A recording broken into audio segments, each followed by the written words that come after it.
to control, to influence, to get rich, to get attention, to get anything. And I used nature as a model according to what one of my teachers told me. Look at nature, how it gives.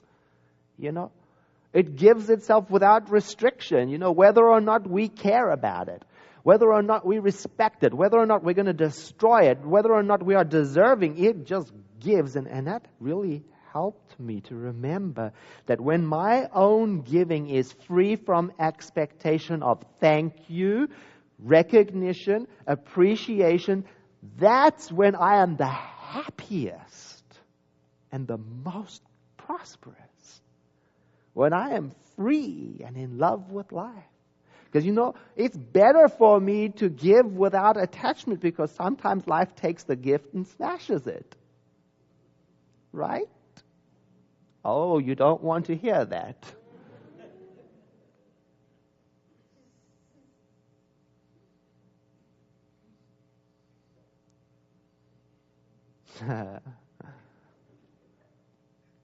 Back to that Eric Butterworth quote. I want to add on to it because it goes on. It says, a committed giver is an incurably happy person, a secure person, and a prosperous person. I would add to that, whether they are rich or poor, whether things are working out or not, so we can get clear. We're not talking about outer conditions. We're talking about the resiliency and the vibrant ability to live.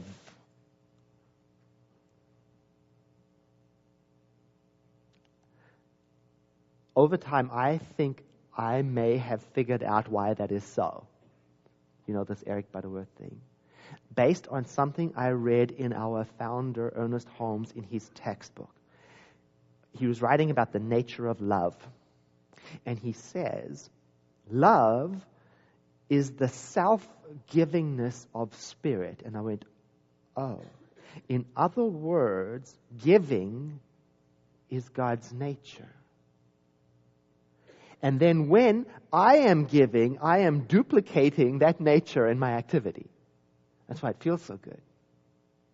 And then when I'm not, that's almost as if I'm going against my nature. I'm now trying to push the river.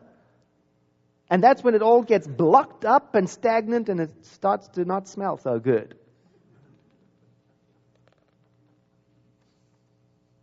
Am I talking about money right now? No, about everything. Everything. You know where you are stuck and where you must give way and let flow is different one person to the other. In my case, I had to watch to stay in the flow, to not fall out of love with life. Don't fall out of generosity. And stay in it. So I had to develop habits that support me being in the flow, like tithing, like daily prayer, like being open to study, like giving my time away. And one of the things I noticed is that for any of this to become a way of life, I really had to let it into my life in a way that I was engaged in every day or frequently enough so that it was more than just an idea on the periphery. It was a way of life.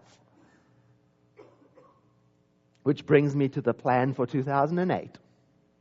Because last week, Diane said, I'll introduce to you some of the ideas for 2008.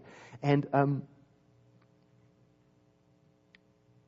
we've been getting feedback and listening to people about what direction should we go in 2008. And all of the ideas we were listening to seem to be pointing in this similar direction that says, if you really want spirituality to feature strongly in your life, you have to bring it strongly into your life. And so the theme we chose is to encapsulate this idea is activating spirituality in your life. And the idea is we're going to focus, like usual, on certain spiritual values, But for them to really be activated in our life, they have to go beyond the weekly service experience, and they've got to find their way into those places in your life where you're at play, where you're at work, where you're in relationship, everywhere. You know? So in 2008, we're focusing on 12 values to activate them in our life. And here's something that's different and new about next year. You remember Reverend Chris Michaels from Kansas City? Well, he is so excited about what we're doing that his community is going to partner with us, and they're following the exact same program and topics in 2008. So, for example, in June, when we're activating intuition, here, they will be activating it there in Kansas City. And then we're collaborating about ways to bring our communities together. We're talking about even having a joint retreat with the folks from Kansas City. They want to fly out and meet us.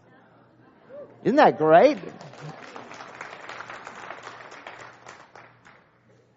And for those who really want to go the extra mile, Reverend Chris and I are co-authoring a daily journal with entries for every single day that correspond exactly to the weeks that we're studying here in the center, so that the theme, activating spirituality in your life, this is it.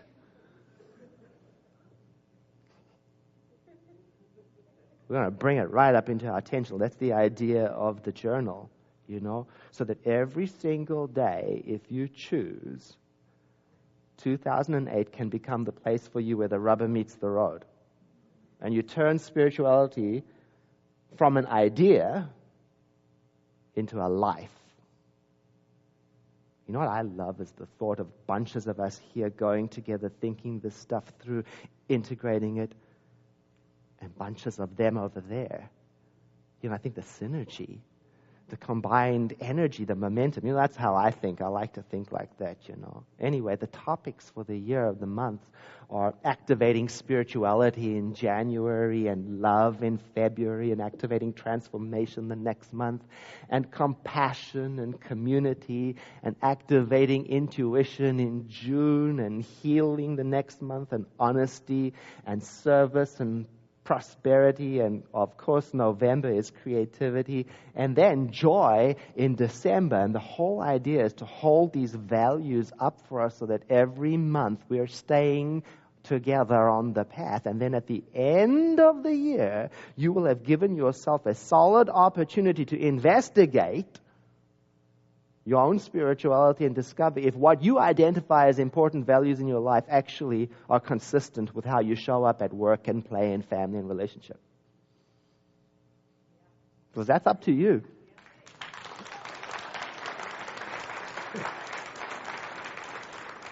Because you know what? In the end, spirituality is easy to understand. Giving is easy to understand. Circulation, it's common sense. The thrilling part is in the application. Do it or don't do it. That's the this is it part. Or not. Isn't that fantastic? Then imagine in 2008 what might be released in your life if every single day spiritual values had a welcome and consistent place in your face. See, so this is your warning. Get all of your partying out of the way. Because we're getting serious in 2008. If you want. I'd like to go back to Luke. He says, give whatever it is you're giving. Love, joy. Give and it shall be given unto you in good measure, pressed down and shaken together and running over. More peace, more joy and more love, more understanding. You've got that. More peace, more love, more joy. And the teacher says, for with the same measure that you meet, It shall be measured to you again inside of your own experience of life. This day I awoke with a passion in my